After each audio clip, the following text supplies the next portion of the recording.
Anda kembali bersama kami di Sapa Indonesia Malam, Saudara. Mahasiswa gabungan dari sejumlah universitas berunjuk rasa di depan gedung DPR menolak rancangan Kitab Undang-Undang Hukum Pidana.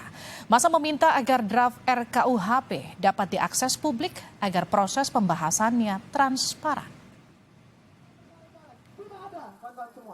Mahasiswa gabungan dari sejumlah universitas berunjuk rasa di depan gedung DPR menolak rancangan Kitab Undang-Undang Hukum Pidana. Mahasiswa meminta agar draft RKUHP dapat diakses publik agar proses pembahasannya transparan. Mahasiswa menilai masih ada pasal-pasal yang dianggap melanggar kebebasan berpendapat dan berekspresi warga ada dalam draft RKUHP. Di sini sederhana, tuntutan kami hanya dua. Yang pertama, buka draft RKUHP, dan yang kedua, bahas pasal-pasal bermasalah dari RKUHP. Dari mahasiswa menyoroti dua hal. Yang pertama pasal 273, yang dimana ada sanksi pidana bagi demonstrasi unjuk rasa yang tidak ada surat pemberitahuan dan mengganggu kepentingan umum. Sementara itu, Wakil Ketua DPR Sufmi Dasko menyatakan akan berkoordinasi dengan Komisi 3, apakah draft RKUHP dapat dibuka ke publik atau tidak.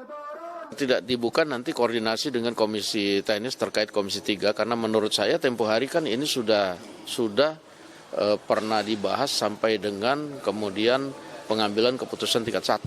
Saya pikir di waktu lalu ini draft-draftnya juga sudah dibuka, demikian. Sejumlah pasal dalam draft RKUHP menjadi sorotan karena dinilai dapat membahayakan demokrasi. Salah satunya hukuman penjara bagi pelaku penghinaan terhadap pemerintah. Tim Liputan Kompas TV. Saudara, sejumlah pasal dalam draft RKUHP menjadi sorotan karena dinilai dapat membahayakan demokrasi. Salah satunya adalah hukuman penjara bagi pelaku penghinaan terhadap pemerintah. Kita akan membahasnya bersama dengan Ketua BEM UI, Bayu Satria. Namun sebelumnya kami juga sudah berupaya menghadirkan narasumber dari Komisi 3 DPR maupun perwakilan dari pemerintah, namun belum ada yang bisa bergabung. Selamat sore. Selamat sore, Mbak. Mas Bayu, jadi aksi ini lanjutan dari tanggal 21 lalu apa yang sudah didapat sejauh ini? Oke ya, terima kasih. Sebelum itu tidak hadirnya perwakilan dari DPR RI maupun dari pemerintah sebenarnya membuktikan bahwa mereka tidak mau transparan dan mereka tidak mau mendengar aspirasi dari masyarakatnya. Pun hari ini saya kebetulan memang masih baru selesai, Mbak, aksi di depan DPR dan kami pun tidak diterima sama sekali oleh pimpinan DPR RI maupun DPR RI itu sendiri. Nah, lalu tadi kalau Mbak menanyakan terkait dengan apakah aksi ini adalah aksi lanjutan, benar, karena pada tanggal 21 kami menyampaikan somasi kepada Presiden yang di mana poin ketiga dari somasi yang kami berikan adalah kami memberikan waktu 7 kali 24 jam kepada Presiden dan DPR untuk membuka draft RKUHP. Nah, sampai sekarang draft itu masih belum dibuka dan artinya somasi kami tidak dijawab. Oleh karenanya, karena hari ini adalah 7 kali 24 jam dari waktu yang sudah kami berikan, kami turun ke jalan di depan DPR RI untuk menuntut keterbukaan dari draft RKUHP dan menuntut DPR untuk membahas kembali pasal-pasal yang bermasalah. Oke, tapi tadi kalau kita dengarkan dari pernyataan Sufmi Dasko, Wakil Ketua DPR, dia menyatakan kalau misalnya draftnya sudah pernah dibuka, karena ini sudah masuk step 1 sudah lewat. Ya, jadi draft yang dibuka adalah draft September 2019. Padahal di tanggal 25 Mei 2022, pemerintah dan DPR melangsungkan RDP yang membahas 14 isu krusial dalam RKUHP yang di situ ada catatan dari pemerintah. Padahal sebenarnya ini adalah isu yang sudah kami perjuangkan dari tahun 2019. Isu yang diperjuangkan oleh gerakan mahasiswa dan gerakan masyarakat sipil pada waktu itu yang bahkan memakan 5 korban jiwa. Ini perlu diperhatikan. Dan saat dikatakan bahwa draftnya sudah dibuka, itu adalah draft yang lama. Draft yang lama inilah yang kemudian memicu gelombang besar. Karena ada banyak pasal-pasal yang bermasalah.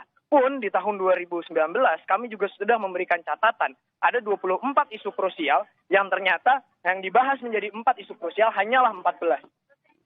Oke, artinya sekarang pasal-pasal mana saja yang dianggap mencederai demokrasi selain tadi kalau misalnya bicara soal aksi unjuk rasa tanpa izin dan juga soal pasal penghinaan terhadap pemerintah?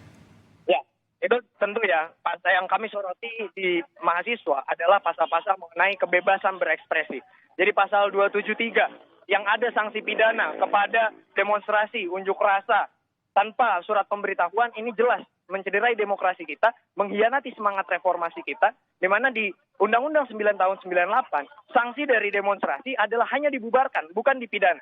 Lalu juga tentang penghinaan terhadap lembaga negara, penghinaan terhadap kekuasaan yang sah, dan juga tentang penyerangan harkat dan martabat presiden. Kita hidup di negara demokrasi. Dan hari ini saat sebuah kritik dianggap penghinaan dan berujung pada pidana, ini perlu kita pertanyakan apakah kemudian Indonesia masih berdemokrasi dengan baik. Begitu, Mbak. Oke, Mas Bayu, kalau belum ada hasil yang diharapkan, apa yang ingin dilakukan selanjutnya? Menggelar aksi kembali?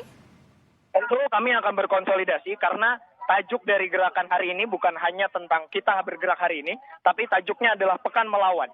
Dan Pekan Melawan ini tidak hanya berlangsung di Jakarta, tapi juga berlangsung di setiap daerah.